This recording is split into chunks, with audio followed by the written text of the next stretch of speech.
प्यारे बच्चों, कैसे हो आप लोग। आप सभी का आपके अपने चैनल परिवर्तन क्लासेस पर बहुत बहुत स्वागत है। ठीक है, प्रसत का चैप्टर चल रहा है और इसके पहले हमने सारी एडवांस मैथ आपकी खत्म हमने कर दी है। आप पीछे की वीडियो एक्सेस कर सकते हैं और सारी वीडियो देख सकते हैं। प्रसत का चैप्टर है, बहुत महत्वपूर्ण चैप्टर है। आज हम 15 क्वेश्चन सीरियल वाइज ये खत्म हो जाएंगे। इसके बाद में कम से कम 10 क्वेश्चन और लेंगे, हम प्रसत का चैप्टर खत्म कर देंगे। गर्मी बहुत ज़्यादा है तो हम ज़्यादा समय ना लेकर बहुत जल्दी हल करेंगे। ठीक है, चलो देखते हैं, सीधे सवाल देखते हैं। ये क्वेश्चन देखिए, एक विद्यालय में लड़के तथा लड़कियां 3:2 के अनुपात में है। ठीक है ना, एक स्कूल है जहां पर जो लड़के और लड़कियां हैं 3:2 के अनुपात में है।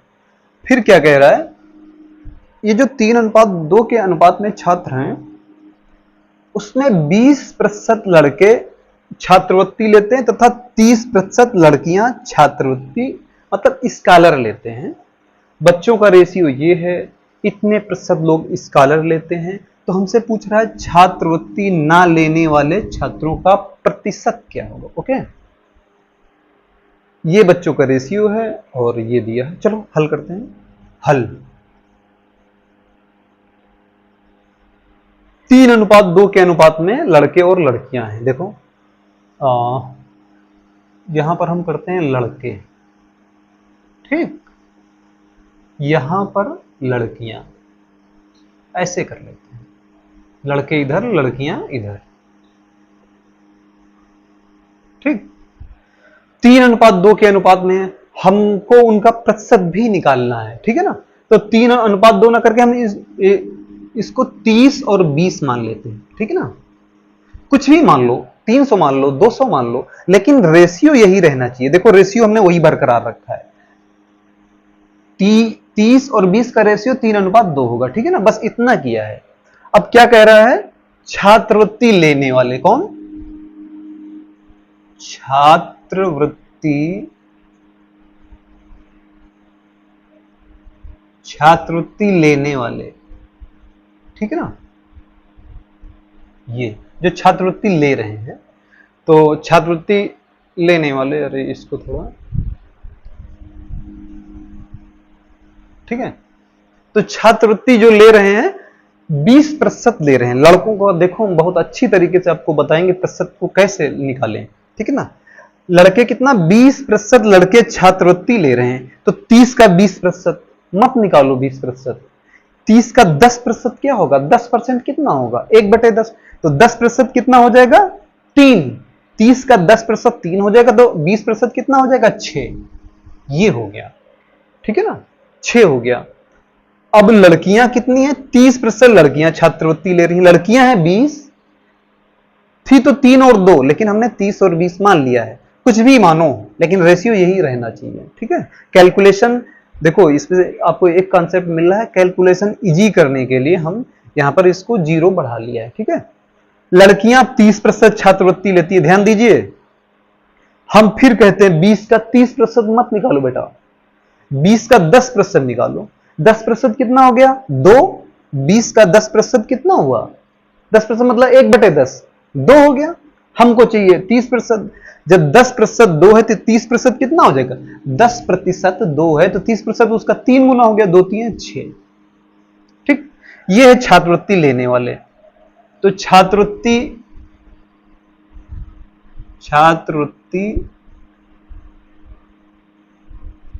ऐसे लिख लो, जो ले रहे हैं छात्रवृत्ति। तो कितने हो गए, 12 लोग हो गए। कितने लोग छात्रवृत्ति ले रहे हैं, 12 लोग छात्रवृत्ति ले रहे हैं। कितने बच्चों में, 50 बच्चों में, 50 बच्चों में 12 लोग छात्रवृत्ति ले रहे हैं। इसलिए 100 में कितने लोग छात्रवृत्ति लेंगे, 24। 100 में कितने छात्रवृत्ति लेंगे, 24 लोग 100 में छात्रवृत्ति लेंगे। ठीक है ना, तो 24% छात्रवृत्ति ले रहे हैं। 24% का मतलब क्या, 100 में 24 लोग छात्रवृत्ति ले रहे हैं, तो छात्रवृत्ति नहीं लेने वाले कितने हो गए, 24% छात्रवृत्ति ले रहे हैं तो ना लेने वाले कितने हो गए, 100 - 24 कितना आ जाएगा, 76%। ठीक है, आसानी से लगा लिया। फिर हम एक बार देख लेते हैं, लड़के लड़कियां 3:2 के अनुपात में है। ठीक है ना, 3:2 के अनुपात में है, तो हमने कितना ले लिया, 30 और 20 ले लिया, अनुपात यही रहना चाहिए। तो छात्रवृत्ति लेने वाले कौन है, 20% लड़के छात्रवृत्ति ले रहे हैं, तो 30 का 20%, 20% कैसे निकाला हमने, 10% निकाला। 30 का 10% होता है 3, 10% 3 है, तो 20% कितना हो गया, 10% का 2 गुना 20% होता है, तो ये हो गया 6। फिर लड़कियां 30%, लड़कियां हमने 20 मानी थी, तो 20 का 10% कितना हुआ, 20 का 10% 2 हुआ, 1/10, 20 का 1/10, 10% मतलब 10वां पार्ट, 10वां पार्ट, 20 का 10वां पार्ट 2 हुआ, तो हमको चाहिए 30%, 10% हुआ 2, तो 30% कितना हो गया, 6। 6 लड़के 6 लड़कियां छात्रवृत्ति ले रहे हैं, तो छात्रवृत्ति लेने वाले कितने हो गए, 6 + 6, 12 लोग छात्रवृत्ति ले रहे हैं। क्या हो रहा है, 12 लोग छात्रवृत्ति ले रहे हैं, ठीक है ना।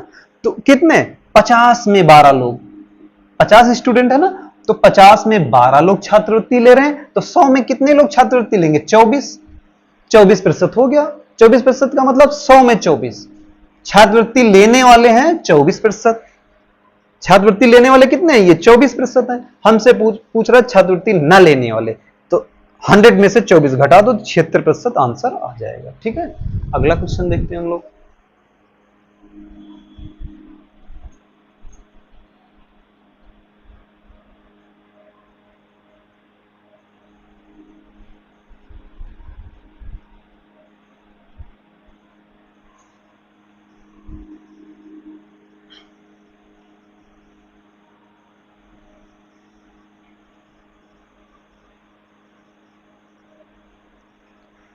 ध्यान से पढ़िए आप लोग अगला क्वेश्चन, ठीक है। अगला क्वेश्चन क्या है,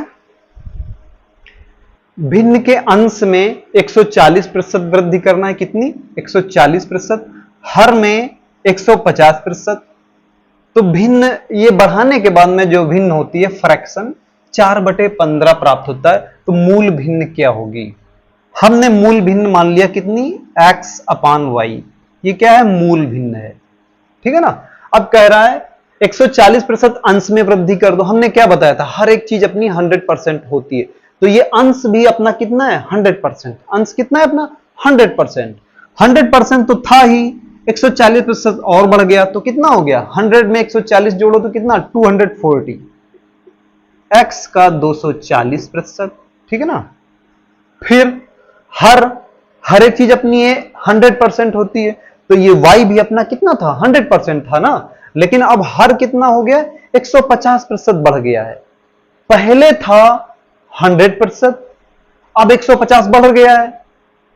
हम सभी, जैसे हम क्या हैं, हमारी कैपेसिटी कितनी, अपनी 100% है, हमने खूब खाया पिया, ठीक है ना, या कह लो कि कोई इंजेक्शन मान लो ताकत का कोई दे दिया, हमारी पावर कितनी बढ़ गई, 150%। पहले मेरी 100% थी, 150 और बढ़ गई, तो कितनी होगी, 250%। वही यहां हर के साथ है, हर अपना 100% था, 150% बढ़ा दिया गया, तो 100 वो 150 ये, तो कितना हो गया, 250%, ठीक है ना।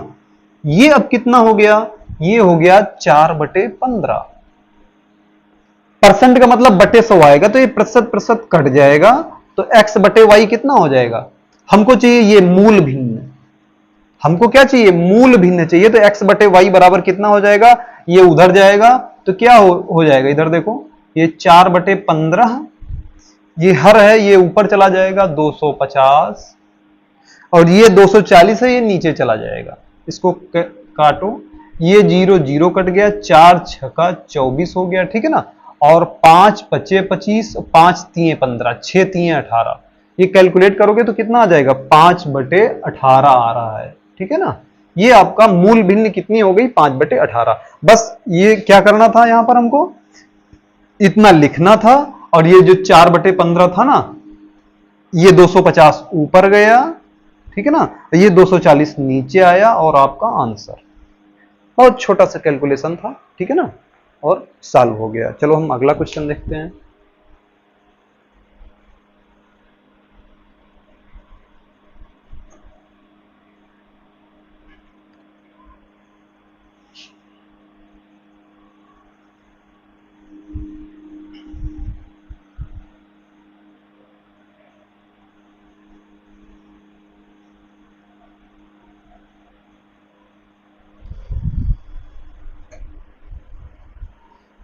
क्या है, वर्ग की प्रत्येक भुजा में, ठीक है ना, वर्ग की प्रत्येक भुजा में 30% वृद्धि करने पर क्षेत्रफल में कितनी वृद्धि होगी। ठीक है ना, तो क्षेत्रफल क्या होता है, ये वर्ग है, इसका क्षेत्रफल क्या होगा, क्षेत्रफल होता है लंबाई गुणे चौड़ाई। इसमें कितनी साइड्स, दो साइडों का खेल है, लंबाई और चौड़ाई का। तो 30%, लंबाई भी 30% बढ़ रही है, लंबाई भी 30% बढ़ी है, और चौड़ाई भी कितनी बढ़ रही है, 30%। तो हम एक फार्मूला पिछली बार देखा था, पिछली क्लास में, x plus y plus x y upon 100। लंबाई कितनी बढ़ रही, 30%, तो ये हो गई 30, ठीक है ना। चौड़ाई कितनी बढ़ रही, ये भी 30, तो ये भी हो गई 30, प्लस एक्स वाई, एक्स की जगह पर भी 30, वाई की जगह पर भी 30 बटे 100, काट दो, 30 30 60, 3 3 9, कितना आ जाएगा, 69% आ जाएगा। ये आपका सोल्यूशन कितना आसानी से हल हो गया। ठीक है ना, यहां पर दो साइडें हैं भाई, क्षेत्रफल निकालने में आपको लंबाई चाहिए, चौड़ाई चाहिए। अब दूसरा तरीका देखते हैं, दूसरा तरीका, ये भी आपको आना चाहिए, एक्स प्लस वाई बड़ा आसान है। दूसरा तरीका देखो, वर्ग है, क्या है, वर्ग, वर्ग है ना, वर्ग का क्षेत्रफल है। तो यहां पर हम लेते हैं लंबाई, ठीक, यहां पर देखो, ये क्या है, इसकी लंबाई है, और यहां पर हम लिख लेते हैं चौड़ाई। हमने लंबाई मान ली 10, कितनी मान ली, 10 मान ली, चौड़ाई कितनी मान ली, ये भी 10, क्योंकि वर्ग है, वर्ग की लंबाई चौड़ाई बराबर होगी, तो इसका क्षेत्रफल कितना हो जाएगा, इसका क्षेत्रफल कितना होगा, 10 धाम कितना हो गया, 100 हो गया क्षेत्रफल। ठीक है, अब कह रहा है 30% वृद्धि कर दो, किसमें, लंबाई और चौड़ाई दोनों में 30% वृद्धि करनी है। तो पहले लंबाई 10 थी, 10 का 30% निकालना है, कितना, 10 का 30% कितना होगा, 3, 10 का 10% 1 होगा, तो 30% कितना हो गया, 3। तो अब ये लंबाई कितनी हो जाएगी, 13, कितनी हो गई, 13 हो गई लंबाई। चौड़ाई कितनी हो जाएगी, चौड़ाई में भी 30% वृद्धि की जा रही है, तो ये कितनी हो जाएगी, 13। तो अब क्षेत्रफल, नया क्षेत्रफल कितना हो जाएगा, क्षेत्रफल क्या होता है, लंबाई गुणे चौड़ाई, तो कितना हो जाएगा, 13 13 में 169। ठीक है ना, पहले क्षेत्रफल कितना था, 100 था, अब क्षेत्रफल कितना हो गया, 169। ठीक है ना, 169। तो बढ़ा कितना, हमसे पूछ रहा है वृद्धि कितनी होगी, तो कितनी वृद्धि होगी, 69 की हुई, 69 की। ठीक है ना, 69% हुआ, क्योंकि क्षेत्रफल पहले कितना था, 100 था, अब कितना हो गया, 169। ठीक है, हमें कुछ भी कैलकुलेट नहीं करना पड़ा, क्योंकि पहले से 100 ही था, प्रतिशत में चाहिए था ना। प्रतिशत का मतलब क्या होता है, हर एक 100 में कितनी वृद्धि हुई, तो पहले क्षेत्रफल 100 था, अब वृद्धि कितनी हो गई, 69। कितना इजी था, तो पहले लंबाई 10 ले लो, फिर चौड़ाई 10 ले लो, तो कितना हो गया, क्षेत्रफल 100 हो गया। अब 30% वृद्धि कर लो, तो ये 13 लंबाई हो गई, चौड़ाई भी 13 हो गई, नया क्षेत्रफल कितना आ गया, 169। बढ़ कितना गया, पहले था 100, अब हो गया 169, तो कितना ज्यादा है, 69%। ये भी बड़ा आसान है सोल्यूशन, और ये भी बड़ा आसान सोल्यूशन है। अब हम नेक्स्ट क्वेश्चन देखते हैं।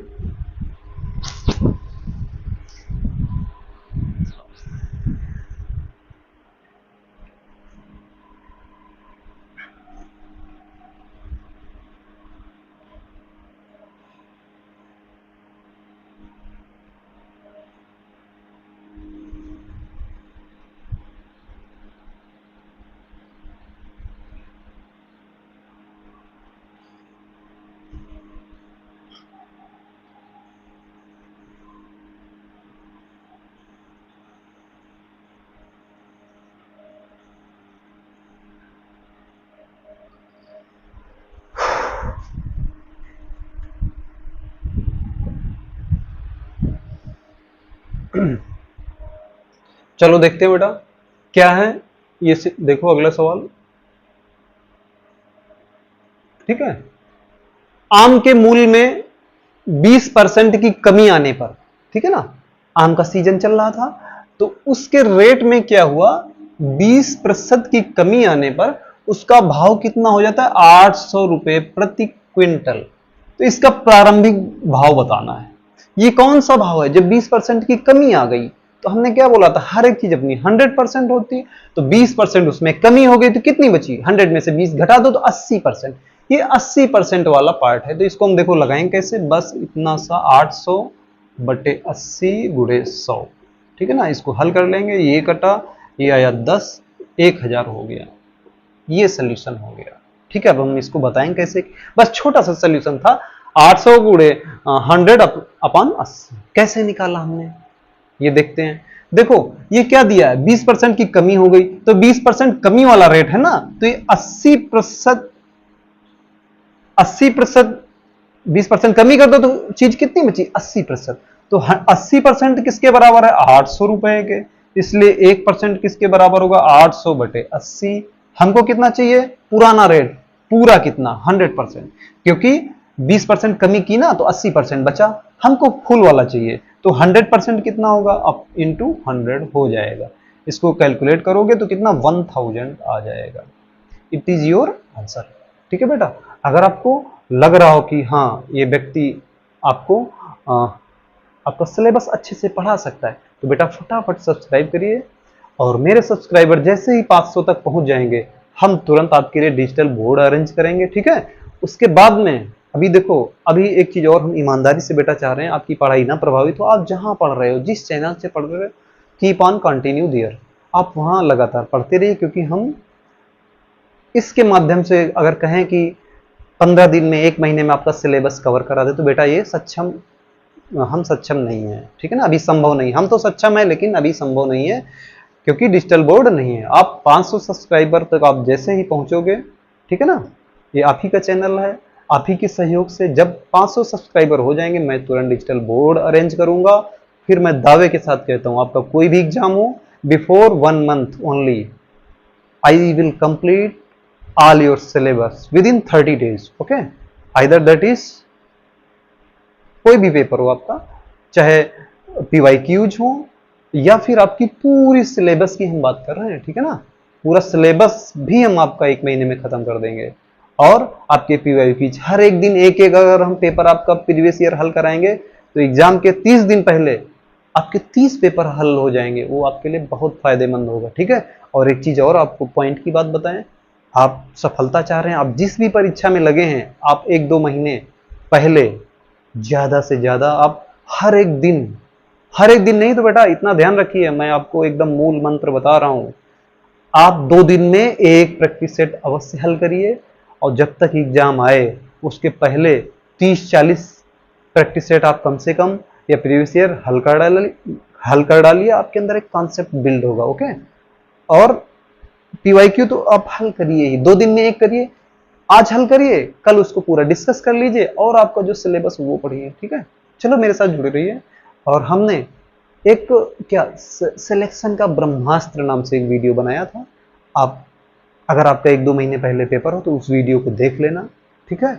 आपको बहुत कुछ एकदम रियल चीजें मिलेंगी, ठीक है, सफलता के लिए जो जरूरी है। और आप फटाफट चैनल को सब्सक्राइब करिए, अपने दोस्तों से कराइए, इसलिए कराइए कि 500 सब्सक्राइबर हो जाने के बाद में मैं आपके लिए डिजिटल बोर्ड ला सकूं, ठीक है ना। उस डिजिटल बोर्ड के माध्यम से फिर देखिए, एक एक दिन में हम एक एक पेपर पूरा आपका खत्म करेंगे, ठीक है। चलो बेटा, धन्यवाद।